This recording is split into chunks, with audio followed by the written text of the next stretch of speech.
Cancer specialist doctor SM. Sarwar. বিশেষ করে আপনাদেরকে বলবো যে আজকে এমন একজন ভাইয়ের সাথে আপনাদেরকে পরিচয় করে দিচ্ছে যিনি মরণবিধি ক্যান্সার, এমনকি সবচেয়ে কঠিন ক্যান্সার যেটা ব্লাড ক্যান্সার, সেটা থেকে মুক্তি লাভ করেছে। আমরা সেই ভাইয়ের সাথে আপনাদেরকে পরিচয় করে দিচ্ছি। আপনার নাম? আমার নাম মোহাম্মদ হুসাইন। পিতার নাম? মুজিবুর রহমান ব্যাপারী। মোহাম্মদ মুজিবুর রহমান ব্যাপারী। আপনার মায়ের নাম? ফুতেজা বেগম। ফুতেজা বেগম। আপনারা কয় ভাই? আমরা 5 ভাই 3 বোন। 5 ভাই 3 বোন। আপনাদের গ্রাম হলো কোথায় বললেন? দক্ষিণ দশানি। গ্রাম হলো দক্ষিণ দশানি। দশানি। পোস্ট অফিস দশানি বাজার। দশানি বাজার। থানা মতলব মতলব। জেলা হলো কুমিল্লা চাঁদপুর। চাঁদপুর। কিভাবে সুস্থ হয়েছেন একটু দেশবাসীর উদ্দেশ্যে বলুন। আমি 2023 সালের শেষের দিকে তখন সৌদি আরব ছিলাম প্রবাসী।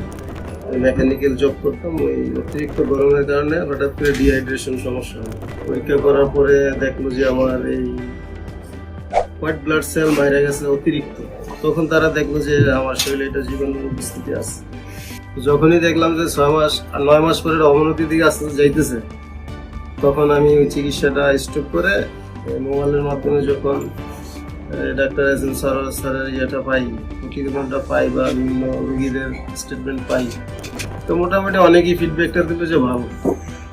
তো ওখান থেকে আমার একটা আস্থা বিশ্বাস তৈরি হয়েছে, এরা পৌঁছিল মাফ করা মালিক হচ্ছে আল্লাহ তাআলা। তা আমিও দেখি চেষ্টা করে আমরা কোন দিকে নেই। এই তো 5 মাস ওষুধ আল্লাহ তাআলা খাওয়াইলে আলহামদুলিল্লাহ এখন বর্তমানে আমার অবস্থা, আমি শারীরিকভাবে অনেকটাই সুস্থ বোধ করতেছি। আগে যেটা হয়তো আমি একটু হাঁটা চলা করলে খুব ক্লান্তি হয়ে যেতাম, বা সিঁড়ি দিয়ে 1 তলা 2 তলা 3 তলা উঠলে খুব হাঁপায় দিতাম। এখন আলহামদুলিল্লাহ ওই সমস্যাটা আমার নাই। শারীরিক ওজনও তখন খুব কম ছিল। আমার ওজন ছিল তখন less than 60, মানে 60 কেজির নিচে। এখন আলহামদুলিল্লাহ ওজন 70+। আগে সমস্যা হইতো আপনার রাত্রে ঘুম হইতো না, খাওয়া দাওয়া রুচি ছিল, মেজাজ খিটখিটে থাকতো। এখন ওই সমস্যাগুলো অনেকটাই ভালো দিকে। আলহামদুলিল্লাহ, আমরা দোয়া করবো ওনার জন্য, উনি যেন আজীবন ক্যান্সার মুক্ত থাকেন। দেশবাসীকেও বলবো আপনারা দোয়া করবেন উনি যেন আজীবন ক্যান্সার মুক্ত থাকেন।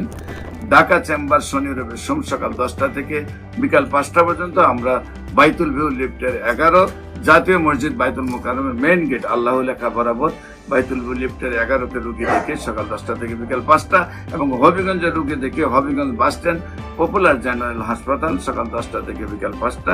আপনাদের সবাইকে আমাদের অফিস ভিজিট করার আমন্ত্রণ জানিয়ে স্ক্রিনে দেওয়া নম্বরে যোগাযোগ করার জন্য আহ্বান জানিয়ে শেষ করছি।